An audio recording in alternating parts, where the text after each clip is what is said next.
Estamos aqui com um profissional renomado na área de psicologia, um psicólogo metafísico, né? Val Capelli. E estamos no mês de janeiro, o mês branco, né?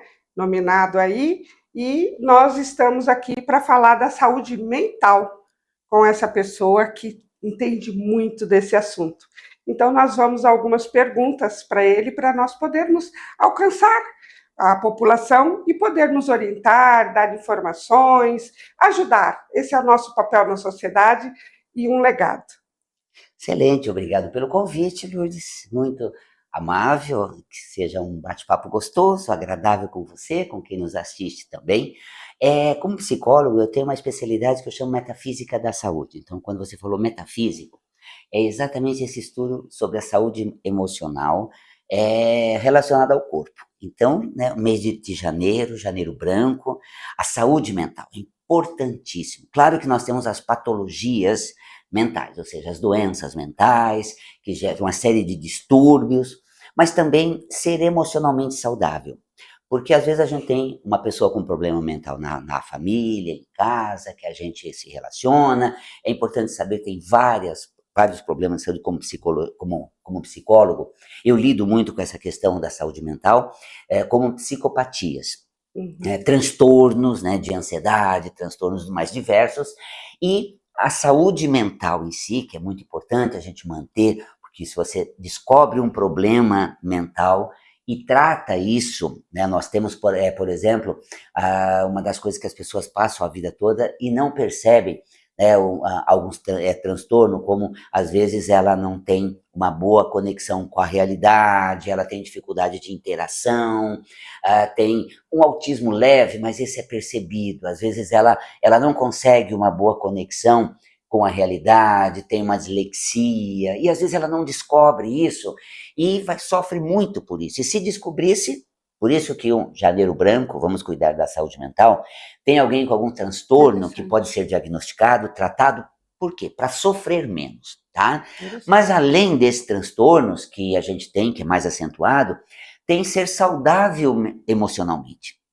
Então, a saúde mental, ela também leva a essa questão de saúde emocional, ser emocionalmente saudável. Aí já cabe para todos nós. Eu não tenho um transtorno mental, mas eu preciso aprender a lidar com o meu emocional. Então, o Janeiro Branco traz muito essa consciência. Vamos aprender a lidar com as nossas emoções, porque são elas que nos dão condições de ser feliz, viver bem, ter boas relações. Então, vamos ser emocionalmente saudável no Janeiro Branco. Muito bem, muito bom. Sobre a saúde mental no dia a dia, vamos alcançar a todos, né, que a gente é o nosso papel aqui, o que é saúde mental e por que ela é tão importante? Você já deu toda uma introdução. Veja só, Lourdes, quando a gente zela pela saúde mental, porque hoje nós temos farmácias com filas para busca de medicamento para tratar o corpo. Nós temos a saúde clínica, médica, com consultórios abarrotados, agenda médica superlotado, porque quando o sintoma é no corpo, ele grita e exige uma interferência medicamentosa ou cirúrgica. Você está com uma doença somatizada no corpo. O problema da saúde mental é que não aparece. O problema da saúde mental é que nem sempre é diagnosticado. Você vai levando a vida com muita dificuldade, lidando com as questões. Por exemplo, será uma mania ou um toque? Né? Um transtorno obsessivo compulsivo. Mania a gente tem. É saudável, porque a mania é um ritual. Tem que fechar a porta antes de deitar. Será que eu fechei a porta? Eu vou lá e vejo. Peraí, mas eu tranquei ou só encostei? Eu levanto da cama, vou lá e vejo. Até aí é uma mania, até aí é um hábito. Agora, um toque já é muita angústia. E às vezes a pessoa sofre de toque e não percebe, transtorno obsessivo compulsivo. Qual é o sofrimento? Se eu não der 2 voltas e deixar a chave na vertical, o assombro vai entrar, o pesadelo eu vou ter, uma desgraça vai acontecer. Então, veja, em cada saúde mental, em cada doença mental, transtorno, tem um sofrimento muito grande. Então, no toque, É exatamente esse sofrimento, dessa angústia, pode acontecer alguma coisa, então eu vou lá e vejo, deixei na horizontal, não, levemente inclinado, mau agouro vai acontecer, o pesadelo vai vir. Então é um sofrimento, é uma obsessão que nos faz sofrer. Então a gente fala, eu tenho mania, se bem que no senso comum, pessoal, isso é toque. Não, é mania, porque eu tenho mania de trancar a porta com 2 voltas, ok. E eu gosto de deixar na vertical, porque alguém pode chegar, que tem a chave, entra, se não trava, é mania. O que é toque? Se não tiver na horizontal, o pesadelo vai acontecer. É sofrido. Então, qual a importância no dia a dia da saúde mental? É descobrir que certos processos são mecanismos que levam a grande angústia, a grande sofrimento. Então, poxa, não é que é difícil esse assunto, eu tenho uma dislexia, eu troco as coisas. Então, às vezes, eu levo uma situação muito difícil que ela, na verdade, cria uma condição nociva, cria uma condição aflitiva, de angústia, medo. Então, no dia a dia, a importância da saúde mental é perceber isso eu consigo administrar emocionalmente ou está acima do meu suporte emocional. Eu preciso de uma ajuda psicológica, psiquiátrica, tá? Para a gente realmente viver melhor, sem sofrer tanto e lidar com coisas que a gente consegue administrar. Lourdes, é muito interessante psicologia e psiquiatria. A psicologia instrumenta a pessoa como ela lidar com seus medos, com as suas angústias, as pessoas que estão nos acompanhando, as suas dificuldades todas. Então, a psicologia instrumenta a pessoa. Olha, pense dessa forma, haja desse jeito, experimenta essa conduta, ouse, se permita. Tudo isso são ferramentas emocionais, tá? Só que assim, quando a gente pega essas ferramentas emocionais e conseguimos colocar em prática, a psicoterapia ajuda. Quando nós não conseguimos, esgota a nossa capacidade de controle das nossas emoções, precisamos de uma intervenção medicamentosa, pelo menos naquela fase da crise. Saída da crise, vamos aprender a lidar, vamos aprender a organizar nossas emoções, já não precisamos mais do medicamento. Aí ficamos com a terapia, que vai nos ensinar a lidar com as nossas transtornos. Então, a importância da saúde mental no dia a dia é você saber lidar com as suas emoções, para não sofrer por causa delas, e descobrir o teu limite. Eu não estou conseguindo dar conta disso, eu preciso de uma ajuda. Então procura ajuda. Muito bom, Val. Nada como falar com um profissional de alta competência, né? Ele já eliminou aqui trocentas perguntas, viu, gente? Maravilha, não sei nem perguntar, ele já pôs no enredo. Mas, Val, você está falando aí, desculpa a intimidade, viu? Claro, Doutor Val com Capelli. certeza. A psiquiatria, ótimo, descobrir e chegar lá, ótimo. A terapia, né? A psicologia, muito bem, são ferramentas indispensáveis e cair na consciência e tomar essas decisões é importantíssimo. Mas assim, como você poderia nos ajudar antes de chegar nessas ferramentas ou até com essas ferramentas? Que hábitos que nós podemos, que você pode pincelar alguma coisinha aí para nós, de hábitos simples que nós podemos adotar, né, no dia a dia para melhorar a nossa saúde mental no passo do dia a dia? Claro, dá um passinho para dentro de você. Porque assim, estou me preparando para uma festa. Que roupa eu vou vestir? Como vai ser a maquiagem? Com que eu vou? Cadê o convite? Qual o endereço? Vou de Uber? Vou de carro? De táxi? Vou como? Todas as manobras externas e a interna. Que festa é essa? O que isso está lidando com a minha emoção? Quem eu vou encontrar lá? Algum desafeto? Ou então eu vou estar diante de pessoas que eu me sinto inferior diante delas? Ou então eu me sinto muito irritado na presença de certas pessoas? Dá um passinho para dentro e veja o campo emocional dessa experiência. Hoje eu vou lidar, eu vou ter uma reunião ou vou, né, começar um trabalho ou vou desempenhar uma tarefa. Como é que eu estou para ela? Como é que é para mim?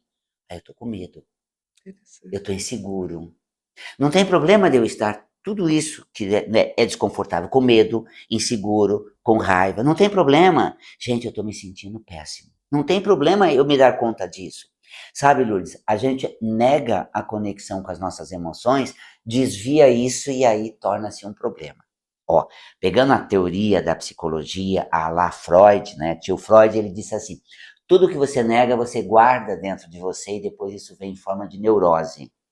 Aí é difícil. né? Então, no embasamento da psicanálise, a emoção negada, ela é prejudicial e vai gerar um problema mental, uma neurose, alguma coisa nesse sentido. Então é isso, eu estou com medo. Tudo bem eu estar com medo, tudo bem. Eu não enfrento isso sempre, é um desafio para mim, lida com coisas que mexem, me abala, tudo bem. Eu pego eu com medo, dou a mão para mim, mas vamos lá, já fizemos isso outra vez, vai ter pessoas que eu conheço. Você viu que eu dei um passo para dentro de mim. Então, no dia a dia, nós não temos esse hábito. Do quê? De se indagar. Porque a gente foi criado sem esse hábito. Está na hora de comer. Não é você está com fome? Não, é hora do almoço. Vamos sair. Você quer ir? A mãe nunca pergunta isso para os filhos. Se ele quer ir, se ele está com fome, se ele gostou dessa roupa, nunca pergunta. Então a gente não aprende a se dirigir a nós, a se consultar. E aí a gente veste, se locomove, tem conduta, mas a gente não se pergunta, como é que eu estou? Então, essa volta para dentro, Lourdes, ela é fundamental para que as pessoas aprendam a lidar com essas dificuldades suas, com essa rede emocional. E aí, quando fala, estou com muita raiva, legal, só a consciência da sua raiva já apazigua um pouco essa emoção. Então, aprendamos a lidar com essas emoções através exatamente dessa volta para dentro de si. Então, no dia a dia, se indague, volte para si. Você deu um exemplo maravilhoso. Uma vez, aconteceu uma situação muito difícil que exigia que eu perdoasse essa pessoa. E eu tenho facilidade de perdoar, muita facilidade, graças a Deus. É um dom, né? E eu fiz um exercício de perdão nas minhas meditações comigo e Deus, sem conectar com essa pessoa, porque eu aprendi que pode ser sem conectar com a pessoa o perdão. E fiz essa conexão. E para mim, meu coração estava livre, estava liberta disso, estava tudo certo. E eu fui numa festa que eu ia encontrar com essa pessoa. E eu voltei para mim. Isso. E eu pensei, vou encontrar, vou dar a mão, não vou dar a mão, vou cumprimentar só labialmente, como eu vou agir? Pensei, vou deixar na hora o que o meu coração sentir, eu vou agir espontaneamente. Quando eu vi a pessoa, eu percebi que eu não tinha perdoado 100% o que eu achava. O que foi bom. Eu fiz um cumprimento de mão, bem frio, né, normal, sem nem sorrir, mas quando eu voltei para casa, eu voltei com uma lição de casa. De perdoar melhor, de trazer realmente aquele exercício. E isso ocorreu, porque quando eu encontrei com ele outras vezes, eu vi que realmente eu tinha perdoado. Agora, aproveitando essa deixa, não ficar no meu exemplo aí, no trabalho, eu tenho uma desavença com alguém que eu vejo todo dia. Assim, necessário que o perdão exista, né? Que tenha esse ato de pedir desculpa. Para conviver todo dia, eu vou me relacionar com essa pessoa, de passar tarefas, de dividir o trabalho. Olha, é um desafio grande, você precisa ter muita coragem para se confrontar. Porque, vamos lá, a questão não é nem perdão, porque ela não mexe comigo a ponto de eu odiar e ter uma marca grande. É uma desavença, é um desafeto, ou é uma falta de carinho. Nós não temos carinho e gostamos de todo mundo. Nós temos nossos desafetos. Agora, até que ponto esse desafeto afeta a nossa dinâmica como de trabalho? Eu vou dizer com conhecimento de causa. Eu morei, porque hoje casado, 30 anos praticamente, mas eu sozinho morava com amigos e tal, com pessoas que a gente se reunia, montava nossa casa. E eu vivi por muitos anos com uma pessoa que eu tinha um desafeto. Ela não gostava de mim, nem eu gostava dela. E a gente convivia amistosamente, morávamos juntos. Éramos em 4 ou 6 pessoas, uma delas era ela. Dividia tarefas, tudo. Assim, eu não era obrigado a gostar dela. Mas você conversava com ela. O necessário.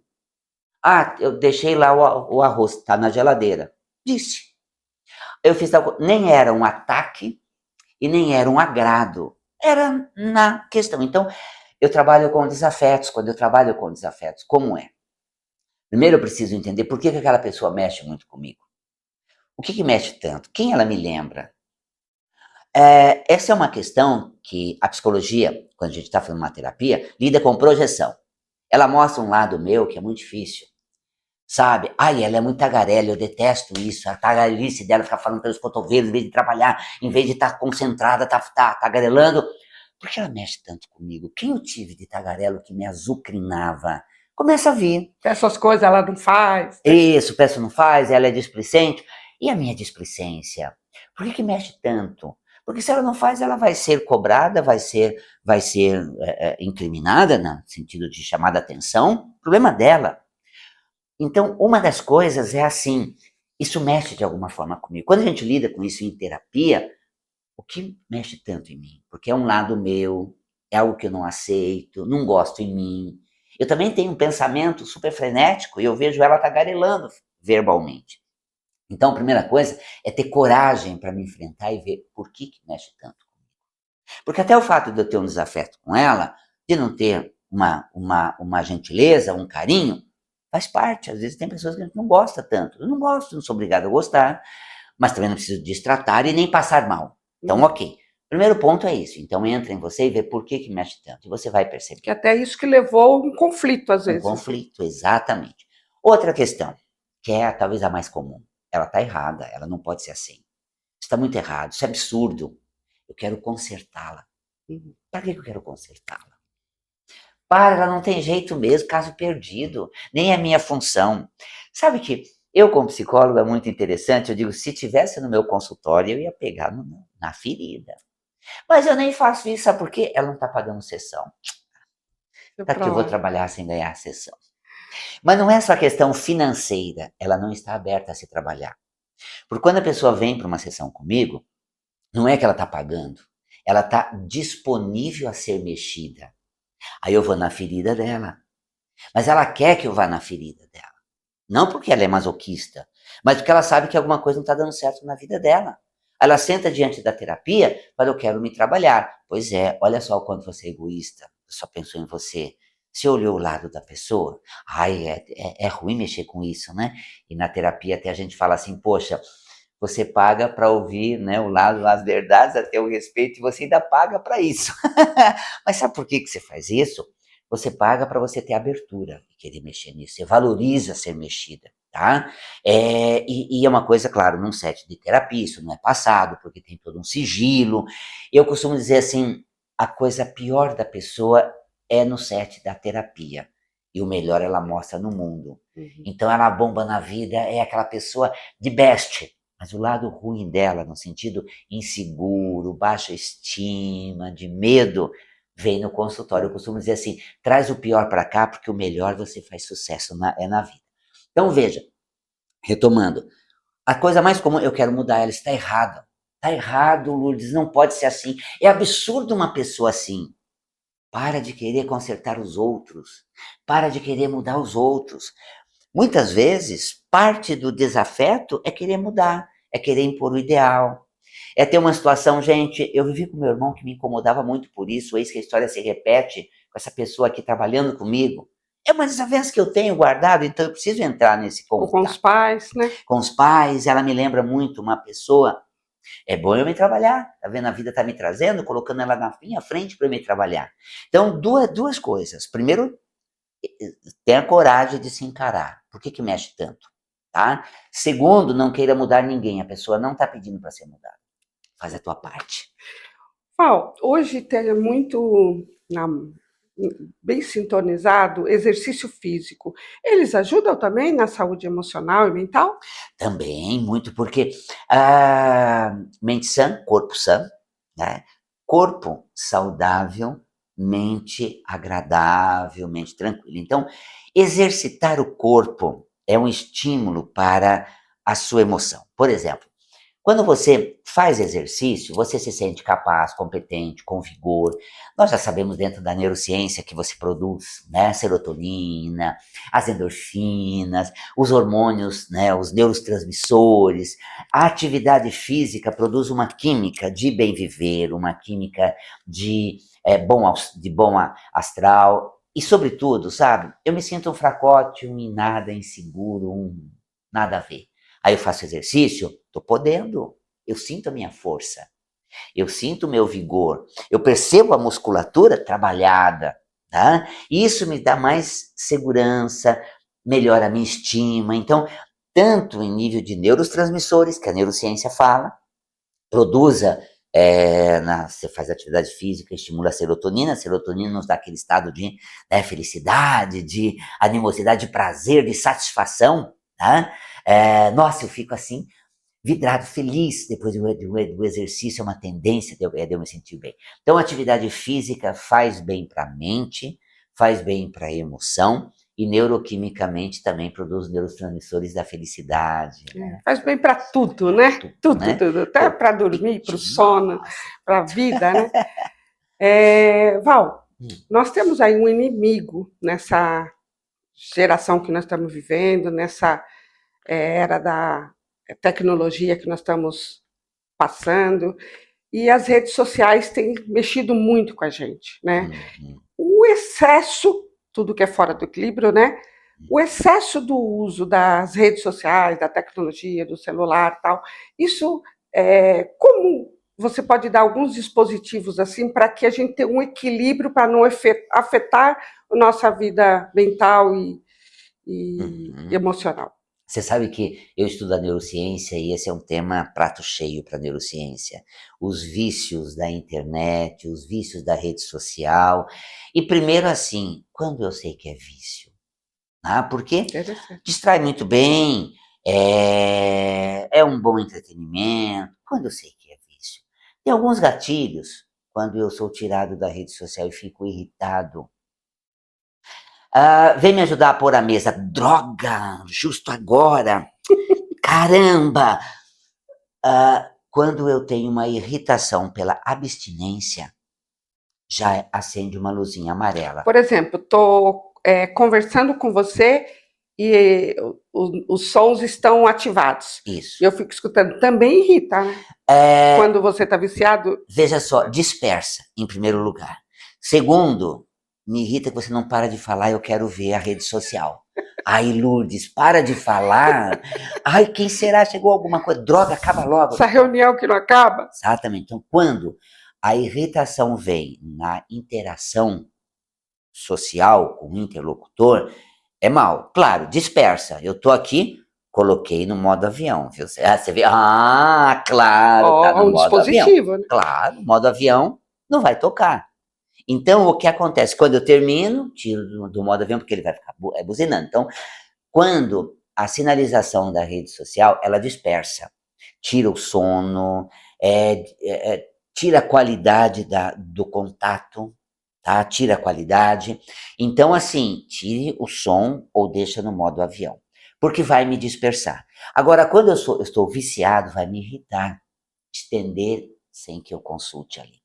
Olha, nós tivemos uma aprovação recentemente, até interessante, de proibição disso aqui na escola, Uhum. na rede pública. Muito bom. E vou dizer uma coisa, ai gente, que anti-tecnologia. Você sabia que no Vale do Silício, as escolas até um certo grau de ensino não se usa celular em sala de aula? O que nós estamos fazendo aqui no Brasil agora é feito no Vale do Silício há muitos anos. Por quê? Eles sabem o que é isso e o quanto isso dispersa, cai a qualidade e diminui o aprendizado. Porque uma coisa, aquilo, é assim, sabe que nós perdemos a capacidade de se aprofundar, porque nós somos geração, ó. Então pegamos somente as coisas por cima, não compenetramos. Eu não consigo me compenetrar numa conversa com você porque eu estou viciado em rede social. Top, não interessa, você me informou. Tá bom, se dá exemplo, já entendi. É só essa superficialidade da informação. Isso é mal. A gente pede para não usar, por exemplo, o celular, um empresário pede para não usar o celular durante o trabalho, o celular particular, né? Já na gaveta, na hora que for no intervalo, no almoço, usa. Porque isso também distrai, né? Desfoca do trabalho e cai o rendimento, a produtividade. Claro, Né? Porque e tem o celular corporativo, tem o WhatsApp corporativo. claro, a demanda do trabalho é tão grande que dispersaram um pouco para as coisas pessoais. Claro, gente, você está com um caso grave, precisando monitorar, aquele dia você pede uma licença e você vai, então, olha, eu estou com uma pessoa num caso grave, está me angustiando, então eu vou deixar ela, nesse momento, um caso esporádico. É, Mas, no geral, é isso, exato. porque vai dispersar. Eu tenho que prestar atenção já na questão do trabalho, dos contatos do trabalho, WhatsApp corporativo, e-mail, a execução da tarefa, do projeto, e ainda mais a dispersão pela rede social. Não dá para ser dispersivo. Olha, eu vejo umas coisas assim e acho interessante. Um dia eu ouvi uma pessoa, né, que deram uma bronca. Você não viu o recado que eu mandei? Não, porque eu estava trabalhando. Eu não trabalho na Vivo nem na Claro. Eu trabalho nessa empresa. E é claro, Interessante, né? Loures, você não viu a mensagem que eu te passei? Não trabalho na Vivo nem na Claro, eu trabalho na minha corretora. Como é o nome da corretora mesmo? Lar Corretora. Na Lar Corretora. Eu trabalho na Você Lar sabe que eu tinha Corretora. uma cliente, tem uma cliente, não, não tenho, minto, ela faleceu. Ela me mandava um WhatsApp e mandava um e-mail e ligava falando para eu olhar o WhatsApp e o e-mail. Meu Deus, que loucura, né? Era minha Exatamente. amiga, mas ela fazia isso. Daí eu sabia, eu falei, deve ter Porque alguma esse coisa que mexe com ela que ela age dessa forma. é o Então eu imediatismo. respeitava, É né? o Mas não era imediatismo. dessa, era uma pessoa de 60 anos, né? Olha. Então também com imediatismo. Agora, gente, o que eu tenho ouvido muito nos últimos tempos? Pessoas que estão perdendo sono, estão com insônia, até vão deitar cedo. Acredita, vão para a cama 8, 9 horas da noite, 21 horas, mas vão dormir, Val, meia-noite, 1 da manhã, 2 da manhã, creio eu, porque está no celular. Só a tela brilhante lá, o que ela transmite, que eu não sou dessa área, não sei as palavras certas, mas que afeta nossa visão, nossa pupila, de ficar ativada e o sono vai embora, vai para o outro lado. Nós temos o estímulo luminoso, né, que dificulta inclusive a produção da melatonina, o hormônio do sono, mas pior do que o estímulo luminoso, sabe o que é? A interação. Alguma coisa vai me mexer, eu tenho ponto fraco. É política? Não acredito. Pronto, já meia hora de sono já foi. Porque eu adrenalinei. Eu tenho temas assim, poxa, coisas que são tristes, coisas que mexem comigo, coisas que me abalam. Eu não estou assim num deleite, naquele deleite, como aquela leitura. Sabe qual é a diferença da leitura e de consultar o celular antes de dormir? Eu digo assim, é que a leitura você escolhe qual livro, sobre que assunto você vai ler. Se você sabe que terror te tira o sono, você não pega um livro de terror para ler antes de Nem o dormir, filme, né? nem um filme, ok? Então você seleciona. E aqui? Você não Vem. seleciona, vem. Então aqui vem temas que mexem comigo e tira meu sono. No livro, não. Então, mais do que o sinal luminoso que é reconhecido como não faz bem, e a atividade mental que estimula, é a condição emocional que isso desperta. Temas que mexem comigo e que vão me afetar e vão tirar o meu sono.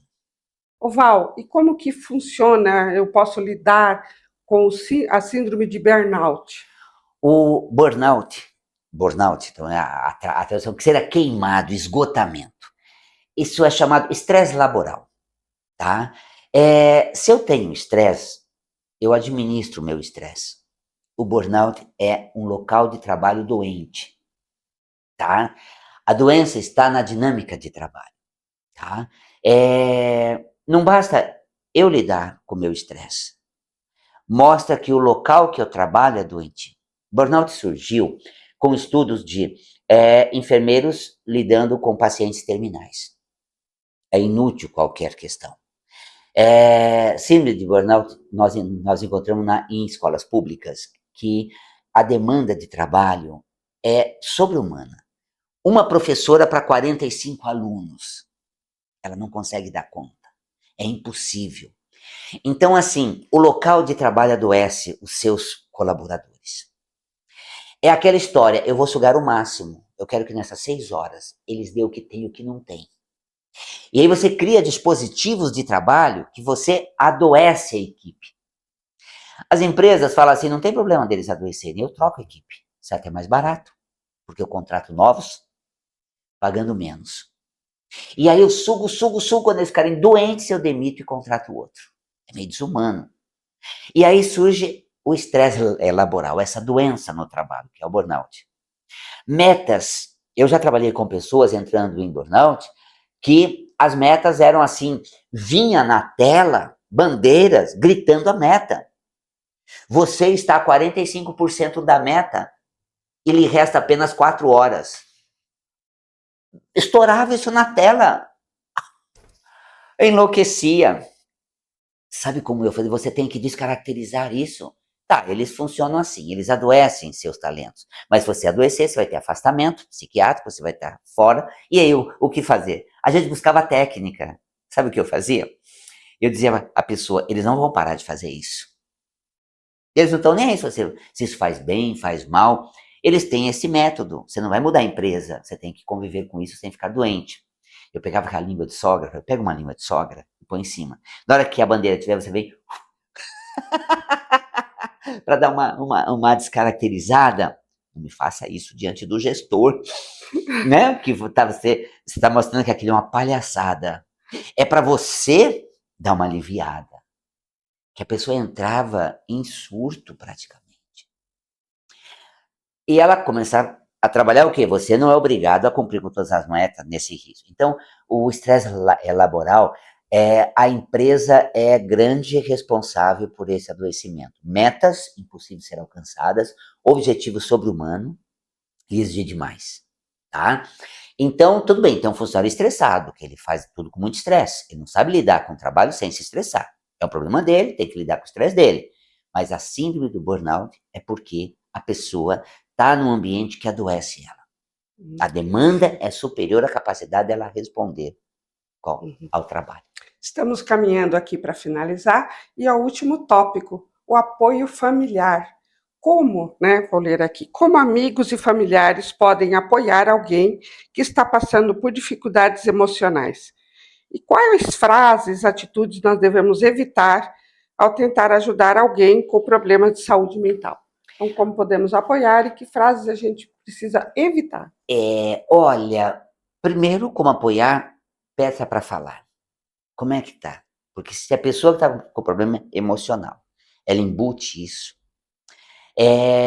Vamos falar, tem inclusive um mês, não é agora já é importante te lembrar isso, que é o Setembro Amarelo, campanha do suicídio. Sabe que o maior problema do suicídio é que o suicida em potencial, ele não se abre com ninguém. Ele não fala a respeito. Então não tem abertura para falar. Não estou falando que quem está vivendo suas angústias emocionais vai chegar nesse ponto. Mas olha só, aí nós temos um extremo que trabalha assim, fale com alguém. Expõe sua dificuldade. Coloque suas emoções. Então, como nós familiares podemos ajudar? Como é que foi no trabalho? Como é que está sendo para você? Está muito difícil? Hoje foi complicado lá? Deixa a pessoa esgotar. Deixa a pessoa soltar. Deixa a pessoa escoar. Porque as emoções, quando escoadas, elas se autorregulam e se estabilizam. Então, Lourdes, escoar as emoções, externar aquilo que a gente tem guardado, ajuda muito. Então, como proceder? Dando abertura para a pessoa falar. Isso vai aliviar ela. E como intervir? Com coisas positivas, frases. Já está difícil. Você ainda piora? Deus o livre, hein? Pelo amor de Deus, aquilo é inferno. Como é que você aguenta um inferno desse? Não, olha, faz o seguinte, você vai entrar no inferno, vê o detalhe assim do demo, tal, dança lá um pouquinho com o demo, ai, amanhã esse inferno vai embora, Deus o livre, vai exorcizar, dá uma amenizada, com uma colocação mais de boa tirada, de bom humor, ou otimismo, mas não pesa mais ainda. Lourdes, aconteceu alguma coisa no trabalho? Como é que foi? Ai, que peso, dobrou o peso, né? E aí, foi muito difícil hoje. Tá? Mas legal, agora vamos relaxar, vamos tomar um vinho, vamos jantar, vamos fazer uma coisa bacana para descaracterizar. Vamos fazer uma caminhada, mesmo que é caminhada. noite, né? Exato. Vamos andar um quarteirão, Vamos ali no parque, Vamos ver se um não é longe. filme, Vamos ver um vamos filme. andar. Ah, eu Exatamente. quero um filme assim. Nossa, esse filme é tenso. Vamos procurar uma comédia? Exatamente, para dar uma aliviada, para tirar um pouco essa tensão. Então, encontrar ferramentas de relaxamento, seja interativa, modalidade física, caminhar no parque, num lugar, dar uma volta, descer com o cachorro, qualquer coisa, né? Ou ver um filme, ou um jantar, ou uma coisa. Então, como familiar pode ajudar? 2 procedimentos fundamental. Se abre, fala para mim. Segundo, colocar uma coisa diferente. Bom humor, otimismo ou uma atividade que interage para desconectar da lembrança do dia. Bom, por aqui nós terminamos. A nossa intenção é contribuir, é compartilhar, é colaborar. Esperamos que com esse bate-papo aqui descontraído, nós tenhamos ajudado, conectado com você de alguma forma que você precisava. E precisando de saber mais ou de um trabalho, uma ferramenta, né, que realmente vai te auxiliar profissionalmente, temos aqui o Val Capelli. Ótimo. Acesse o canal, inscreva-se no canal Val Capelli Metafísico. Estou sempre fazendo explanações, temas para ajudar você a bem viver com emoção saudável e que realmente o ano comece com as suas emoções estáveis. Um É isso abraço, aí. Lourdes. Um Lar abraço a Corretora vocês. e Val Capelli, unidos aqui com a sociedade. Um Tchau. beijo. Até mais.